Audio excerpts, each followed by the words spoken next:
Alright, we're going to work on our bear pelt. We're going to salt dry it. I'm stretching it out to put the salt on, and just in time the weather has turned. Tomorrow it's going to rain, so you want to have somewhere where you can put it in where it can seep without getting moisture, at least not getting rained on, for several days. You can move it out into the sun and then move it like into a bathtub in your house you're not using. We're going to put it in the barn. So the first thing is we scraped it as good as we could of fat and meat. The truth is, guys, is everybody's going to tell you to get every little scrap off of there of fat and meat, or else you're not going to do that. And if you do, you're killing yourself trying to do it. So we did the best we can. And also with bear fat, the hair is embedded directly in the fat. So if you monkey with it too much, you're going to make a hole in your pelt. So you're better off to just do your best and whatever. But I have my own methods that I'm going to use here, and let's see if I can set up the camera. I start in the center of the pelt, on the bottom, by the tail. I don't use tiny nails, so this gives me a start point for where to stretch it. You're stretching it as hard, and this is actually more fat on there than I'll get that off in a minute. If you work it too much after you've already got it tacked on, then you will stretch it and you'll have to re-stretch and re-nail it. So start in the center.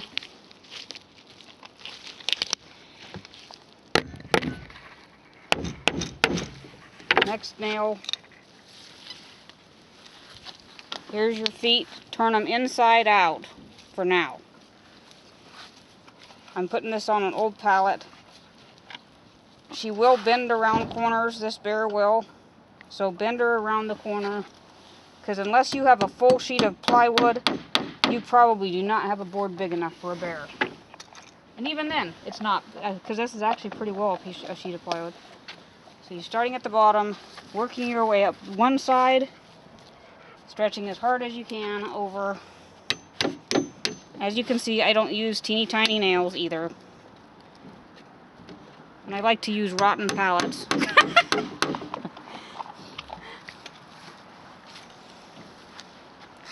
You have to watch how long you have these things. There's another bit I need to work off.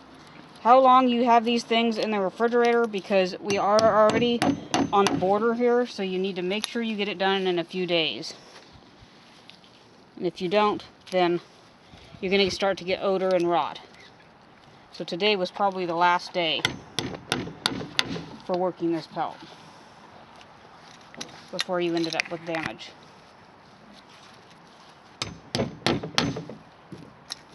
Try to keep the shape as good as you can as you go. Not going to be perfect. This is why it's called homemade. I'm going to try to stretch it up as far as we can to get that paw, hopefully, on that corner, because they actually do really well on the corners of your pallets. This is a nice recycled pallet. A good use of them.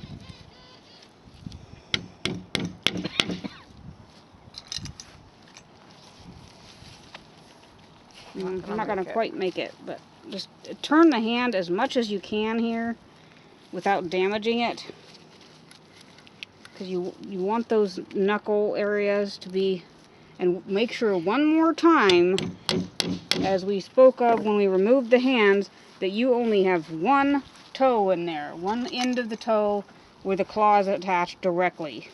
If you have more than one, then it will rot before it dries. Again, the mosquitoes are always with us.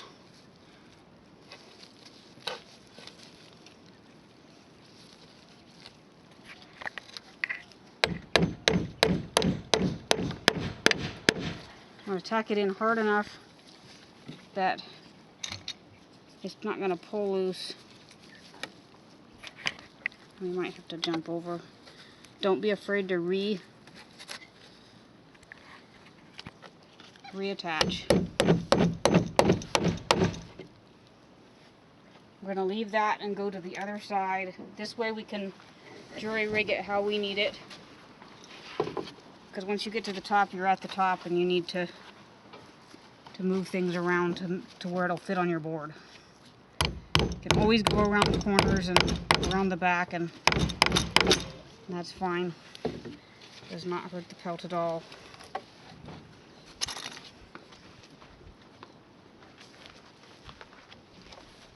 And this is kind of helping us stretch this around.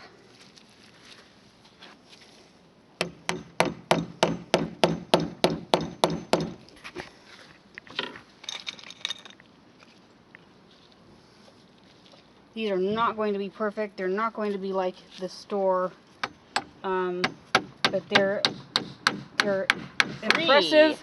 They're free, and will you get back? The dog has to be so close I can hit him with the hammer. He's helping. Not helpful.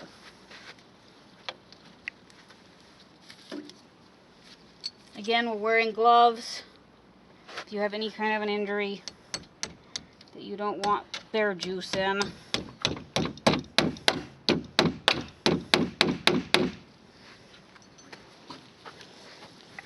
We of course have to do this right toward dark, because we've been doing everything else all day. When you're homesteading, you're doing everything in a kite. Oh, all the time. Been cutting up pork today, Canning cherries. canning cherries, so on and so forth. Doing regular homestead chores. So just kind of tug this along here, because I think it'll look nicer if it matches the other side a little better.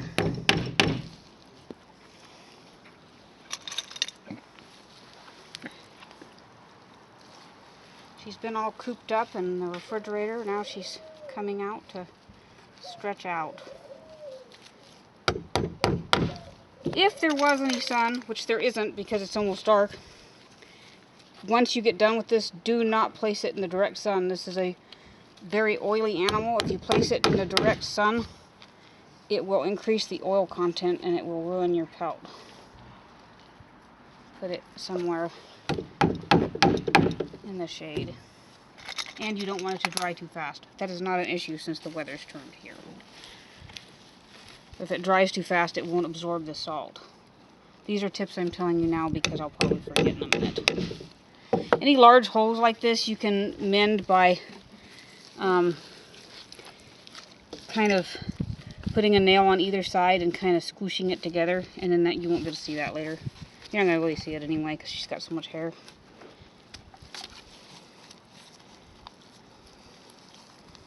Again, making sure there's only one toe. Make sure the claw's attached to it on each side. Otherwise you have a problem. One nice thing about doing this toward dark is the mosquitoes are with us and the flies are not. Flies are not cool when you're doing a pelt. You can get flies on it and it will form maggots if you don't have enough salt. That can happen super fast. Yep. And then if that happens, don't freak out. Just hurry up and wipe off all the eggs or the maggots and salt it real heavy.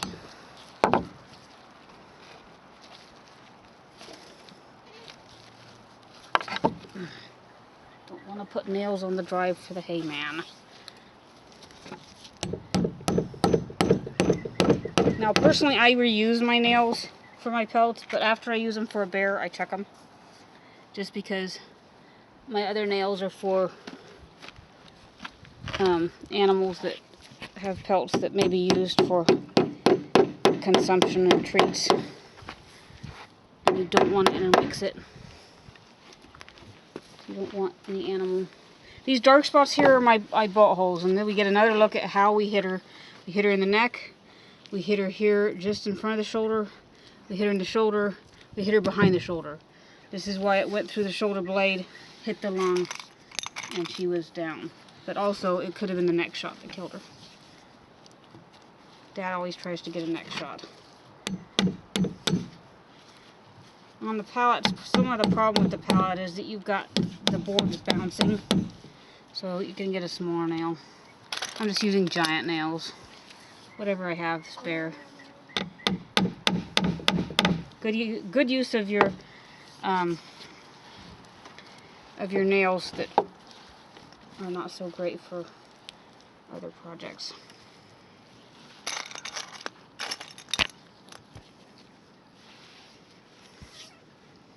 Mosquitoes are getting better and better. Oops. And some of the nails will pop off. Just try to notice when they do and re-tack it. I nailed my glove on there. Now the end's gone. That's the problem with gloves. Okay, so the head gets a little bit funky here. And you can, with this, if you don't want to cut this off, then you can just tack it to the inside of the... This is part of why it's nice to have the pallets. You got the inside of the board that you can tack to, if you can find it.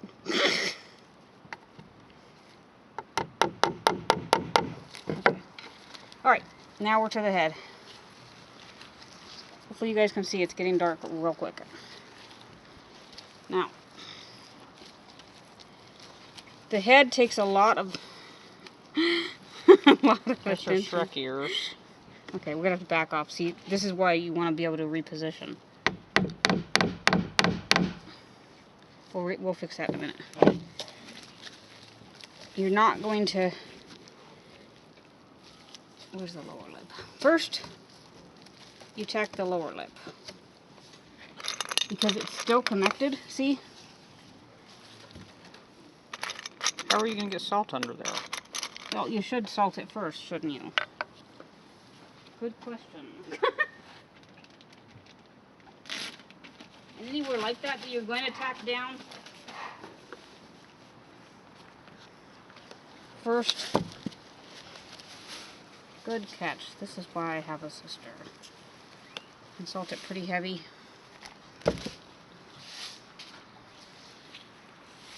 You can even do this. You know where it's going. This way, when we turn it, we're just tacking it through the lower lip. And then, so that's all covered. Oops. Should follow my own advice. Before you do this, pour salt down the ears. And not a little. Flies love bare ears. You might as well just untack that. There's as you can see, there's lots to know, lots to remember when you're doing this. Even though we got one last year, you forget. Well, I blew its head off last year, so I didn't have to do this. That's true. And you're just trying to work it down into the ear. You can even go from this other side. Oops, it just You need a funnel for the Shrek ears. You pretty much do. Yeah, that's a good idea. Maybe we should have had a funnel. Just kind of shove it in there. I've put cardboard in these to make them stand up and stuff like that, but you don't really need that.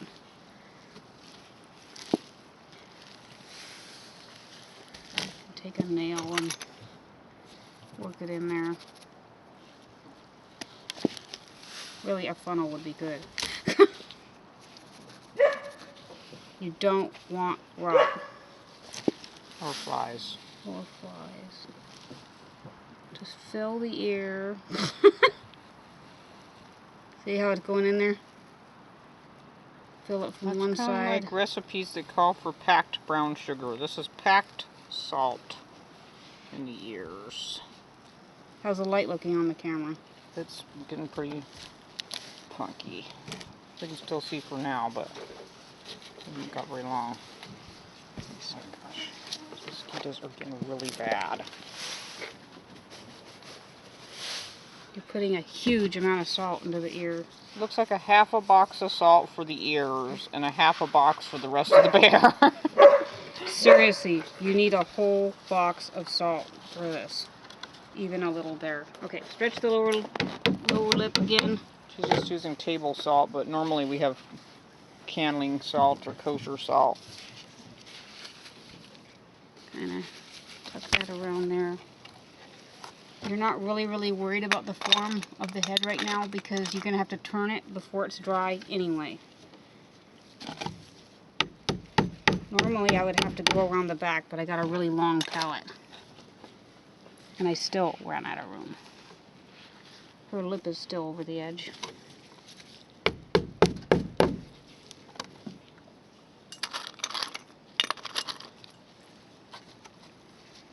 Kind of what I do here is I leave that fold in there.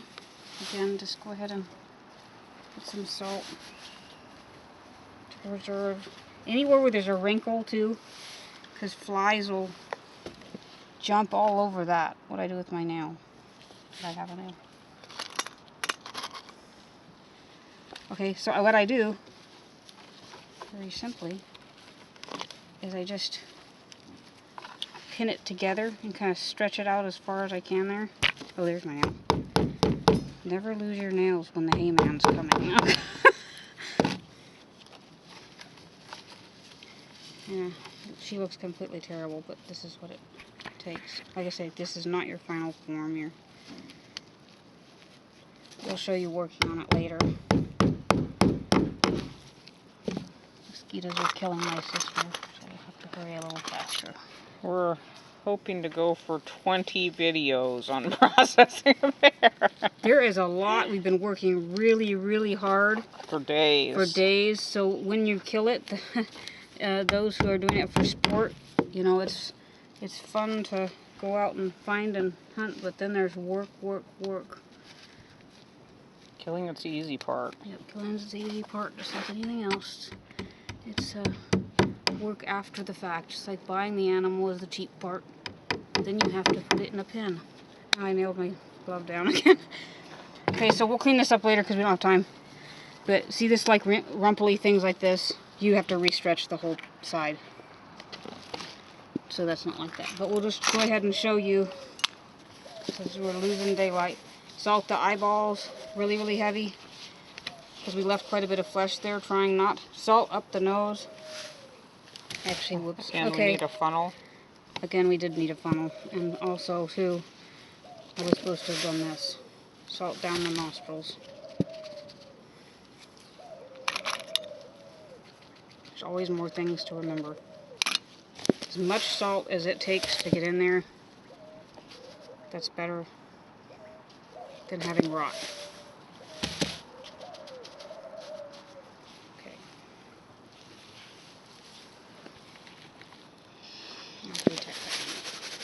Salt really heavy around the folds of the ears. All these are trouble spots for when the flies find ya. Because they are going to find you. And I'm salting salt real heavy around the edges where you maybe didn't get the And in the toes. Yeah, we'll show you in the toes. Like I say, you need a whole box of salt. Okay, so the toes. Kind of work it. Whoops, popped off. Fix all those things after the fact. Work it down inside the toes. Now, intermittently, while this is drying, before the hand gets so dry, you cannot